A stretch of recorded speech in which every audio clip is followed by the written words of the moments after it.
In the book of Isaiah, chapter 49, we find something like this. The Lord is asking, can a mother forget her child from her womb? And of course, the silent answer is no. And the verse continues, even if a mother, which is not possible, forget her child, I will not forget you. You know, this verse was translated into a song in Tagalog, Hindi Kita Malilimutan. Inaawit yan sa mga misa sa patay. No? Hindi kita malilimutan. Malilimutan ba ng ina ang kanya anak na nanggaling sa kanyang sinapupunan? Hindi kita malilimutan. So, the point of the question is, it's not possible. It's not possible for a woman, for a mother, to forget her child. I think something is similar in what we find in the gospel this afternoon. Jesus told a parable, and the key word here is suppose. Suppose. Isipin natin, isa sa inyong mga kaibigan ay kumatok sa inyong pintuan ng hating gabi, ginising kayo at humihingi ng tinapay. Now, ang tanong ng Panginoon, would He not do that? That He would ignore His friend? And even if He ignores His friend, He will rise up. He will rise and give His bread so as not to disturb him even more. Now, you have to imagine the situation of the gospel. Ito ay sitwasyon sa isang baryo na ang mga bahay ay dikit-dikit. Ang mga bahay ay simpleng bahay na pagpasok mo, nandun na lahat. Walang bedroom. Nandun ang kusina, nandun ang tulugan, nandun ang hapagkainan. Tipikal na bahay, kubo, ika nga. Imagine niyo yung ganong sitwasyon. Pag kumatok ka sa pintuan ng isang bahay, dinig yon ng mga kapitbahay. Lalo na kung sumisigaw ka, "Hoy! Gising! Gising! Pahingi ng tinapay!" Now, ang point ng Panginoon ay ito.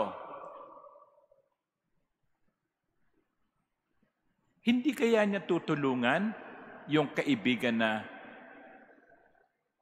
humihingi sa kanya? Parang imposible. Parang imposibleng hindi niya tulungan ang kanyang kaibigang kumakatok sa kanyang pinto. Parang imposible. Ang hirap isipin na sa sitwasyon ng baryong iyon, ang isa'y kalimutan at hindi pansinin ang kaibigan na kumakatok at humihingi ng tulong.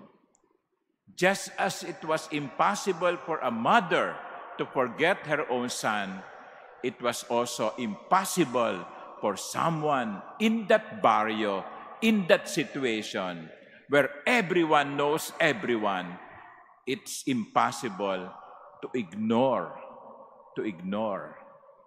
the plea of a neighbor. And the clincher is this. Now, if it is not possible for someone to ignore a neighbor who is asking for bread, how much more the Father in heaven would be unwilling or would be willing to help anyone in need. Kung yung ang isang kaibigan na nakahiga na, hindi niya natanggihan ang kanyang kaibigang kumakatok at humihingi ng tulong, mas lalo na ang Diyos na Ama nating lahat na hindi pagbigyan ang ating panalangin.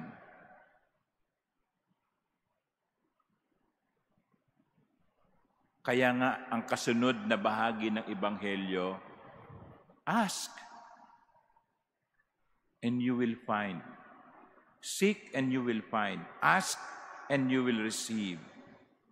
Knock and the door will be opened to you. Yesterday, in the Gospel, we heard the prayer Jesus taught to His disciples. Father in heaven, hallowed be thy name. Jesus introduced God as Father. Ama namin. So, sinong ama ang hindi kakalingain ang kanyang anak? Sabi nga niya sa Ebanghelyo, kung kayo nga, no? Kung kayo nga ang sasamanan ninyo, no? If you then who are wicked know how to give good gifts to your children, kayo nga ang sasamanan ninyo Pero pag humingi ang anak nyo, hindi nyo matanggihan. Mas lalo na ang Diyos. Eto naman. Pwede nyo naman sabihin sa akin, naku, Father, hingi nga ako ng hingi Hindi naman ibinibigay. Katok nga ako ng katok Pero parang wala namang nagbubukas. Totoo po yun. May mga tao nagtatampo sa Diyos. Lumakad na nga ako ng paluhod sa Quiapo no, wala pa rin. You must remember this. Ask, and God will give us what we need and not what we want. Magkaiba yun Ang dami nating gusto, pero ano ang ating kailangan? Ibibigay ng Diyos, hindi ang ating gusto, kundi kung ano ang kailangan natin.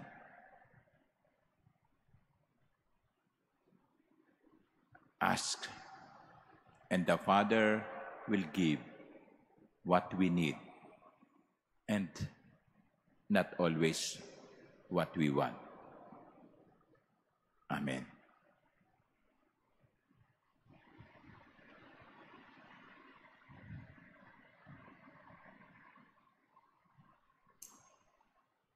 Please stand.